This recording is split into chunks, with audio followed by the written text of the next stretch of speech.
We're outside in Marietta Square because this is the morning meeting, right? So McCracken's is not open yet, or they just opened like 10 minutes ago. So, It's but it's beautiful. not. Yeah, it's actually what 70 degrees, Yeah. middle of June. I mean, you It's not can't bad. beat We this. decided to be outside. You want to kick us off? Yes, You, that was a pretty easy and simple Board of Commissioners meeting, I think. I mean, it still lasted almost 2 hours, but I think that was just more for some of the procedural stuff than anything that was really on the agenda. the morning ones are usually pretty short, Yeah. unless there's some kind of really big public I hearing. think there's, combined between the three, I think there was like 5 comments, and then there were 3 public comment speakers, one of which was me. And just so everyone knows, the difference between public hearing and public comment, public hearing is typically about a specific topic, and it's unlimited speakers for up to 3 minutes. What did you think about today's meeting? One thing that was new to me and just kind of actually fascinating to me was the zoning requirements coming from the state. I guess is trying to make more of a uniform zoning experience for everybody who lives in all the other counties, right? It also sounds like Cobb County has kind of got it right with the way we're doing it. And I don't know if we were used as a model, but what we're doing was used as a model for the rest of the state for zoning. But I was just completely unaware of that whole threat happening in the last legislature session. So I don't know. That was probably the one big interesting moment for me. And it's one of those things, like, I spent an hour or so digging into it, and it's, a lot of legalese, and it's just one of those things where you had a feeling where, like, I don't really understand what this is saying, and I feel like it really impacts me a lot. But it's just one of those, from my understanding, again, the state law kind of required it. Yeah, well, that's why I asked you during the meeting. It's like we have to have a public hearing. Okay, yeah, we're changing our code so 2 that public hearings. requires a public hearing. Yeah. But we don't have really a choice either. Like we have to do this. Like the state is mandating this. So even if the public came out and said we hate all this for whatever reason, not that they should, but like we hate this, there's nothing that really can be done because the state is like this is what you have to do. Right. So you got up today and you spoke about the trail ribbon cutting. You want Yep. to talk about that? Yeah, no, I think it's something to definitely celebrate. So the county there's 3 segments all combining into, I believe it's about 8 miles of trail, and it's on Cheatham Hill, Whitlock, and Burt Hickory, and it's a multi-use trail, so for bikers and pedestrians, and basically connects a couple of the parking lots in a couple of different areas to to the Kennesaw Mountain National Battlefield Park. And they also built bike parking already at the Burnt Hickory parking deck. And yeah, and it just enables people that either live close or can bike to those areas to use their bike or walk instead of taking their car. And I think it's definitely something that should be celebrated. And at the ribbon cutting, I thought one of the biggest quotes was from the mayor of Marietta. He sat there and said, there were a lot of people that didn't want this trail, but while they were building the trail and pouring the concrete, the trails were already being used. I mean, you could have no better quote as far as a recommendation for why we should build more trails. I think you said you saw some people who weren't just visiting the area, but people who lived around the area, like going back and forth to maybe the grocery store or whatever. Yeah, so I was at the Noonday Creek Trail. Okay. So that's something that we could see also with this as well, especially the trails along Whitlock, because that's, there's homes, there's a high school there, the Publix and Kroger. There's a lot more grocery stores and places to where now that multi-use trail can provide people that access. Noonday Creek Trail, when we did a group ride, we saw multiple people, bags of groceries, walking along that trail, and I thought that was very interesting that people were utilizing the trail network for going to the grocery store. It's great to see. Are there any other big projects coming up that you're aware of?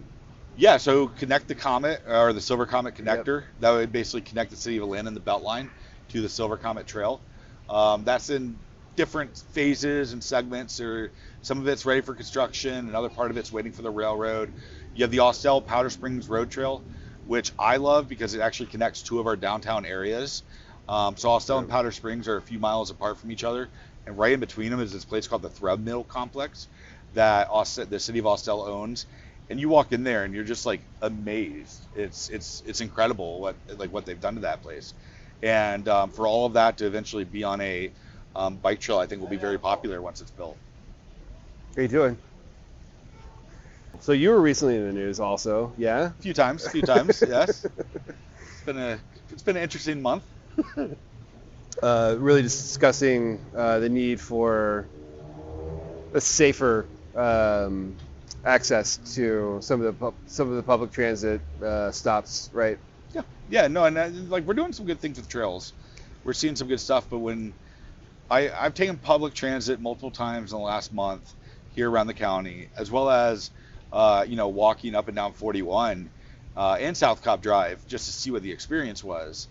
And it's very evident and obvious that we have a lot to improve on when it comes to our infrastructure for people who either walk, bike, or take transit in those areas.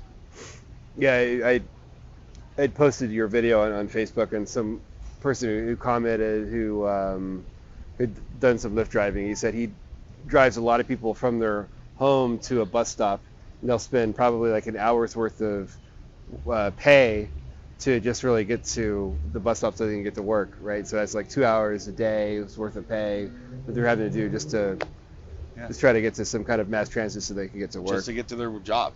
And there's two things with that. One is we need people to live closer to the bus stops, or we need to take the bus stops and the transit closer to them. And then the other one is we need to make that pedestrian experience much safer.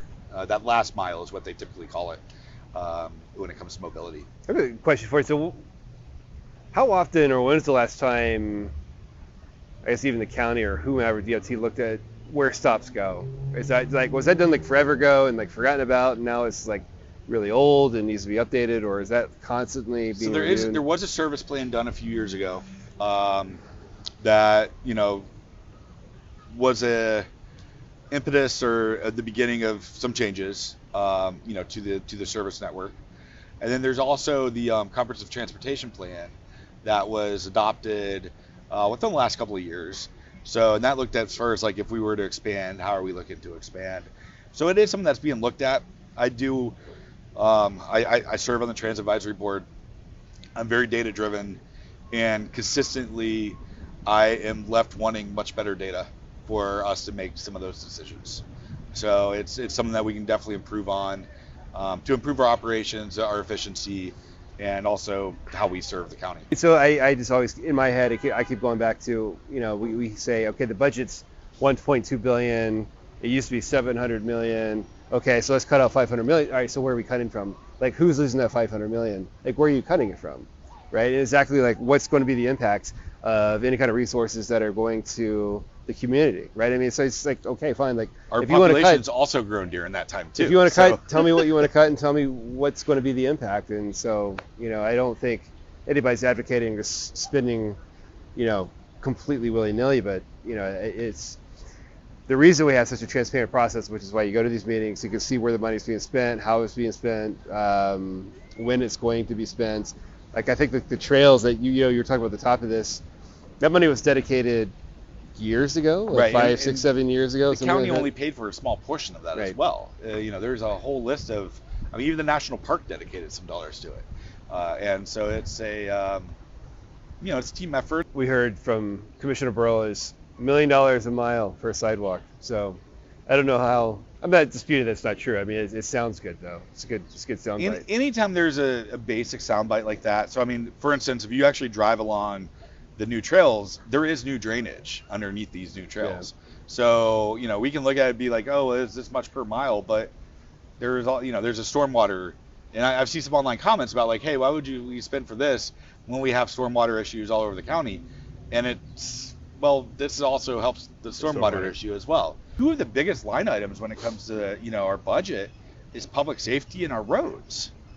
And, and we need those. Nobody questions the level of spend that we do to those two areas. It's not cheap to run, a county and have a growing county. Right.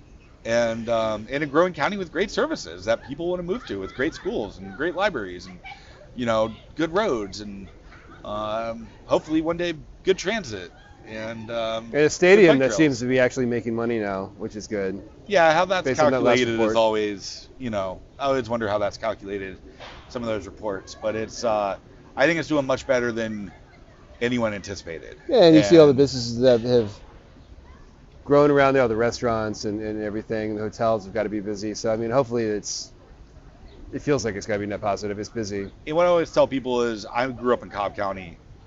Why would really anyone come to Cobb County before that? That's like out of state, Yeah. other than driving through it or going to Atlanta or maybe Six Flags or maybe KSU. Well, now we've got the Braves, which is a world, like people from all over the world. Maybe if you don't like the Braves, you get the whole battery to the experience. You don't have to go to the game. You can go out there and have fun. So, yeah. So that definitely puts I Cobb think, County on the map. Yeah. Now we just got to figure out a good way to get there other than just driving. Yeah, I took transit to the Braves game last month, and Yeah. it was sad that, I think maybe 5 other people used transit to go to the Braves game. So you got 40,000 people, thousands of workers, and at least on our bus, the 10, which goes between the Battery and the Marietta Transfer Center, so one of the main routes to the stadium, we maybe had 5 or 6 people. But I think it's good depending on where you live. So remember, I looked it up because I was going to go. I was going to take it was going to be like a 23-minute drive for me from my house. Yep. I looked at transit on the Google Transit thing, right? So it was going to take 51 minutes total, but that's not what really turned me that talked me out of it. It was, of that 51 minutes, I had to drive 21 minutes to a station. So it's like I still drove 20 minutes, right? So I was like, well, Yeah, well, I mean, I don't know how much parking, I think, can be up to like $40 in some of those lots. Yeah, where it was a $5 round that's trip true. For transit. And I mean, the service and connections somebody gifted me my should parking be much belt better. here. Oh, so that's nice. So but no, I mean, it should be an option. It should be a much better option. I know the Braves are possible supporters of transit expansion in the future, and it would be it's definitely, in my opinion, a catalyst to get a lot of people to start taking transit that currently don't. Yeah. And I know when I go to Atlanta United games, or for instance, a few weeks ago, everyone saw the memes of the Taylor Swift concert. You have a lot of people taking transit for those events that you wouldn't normally see, and I think that's a great thing. Transit should be for everyone.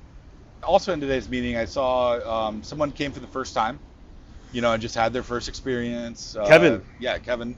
And glad that he was able to show up and be a part of it. He actually took his e-bike to the meeting, which was great because a lot of my public comment was related to more bike infrastructure. So that worked out very well, and I thought it was good to see a younger face and someone new there. And, especially at a morning meeting.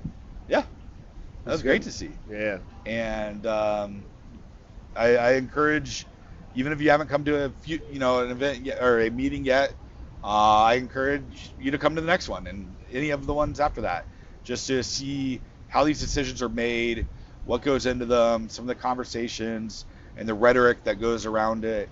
And I prefer meetings to be boring and straightforward like this, but some of them can get much more heated and controversial, and those are also ones that kind of get entertaining at some points. Yeah.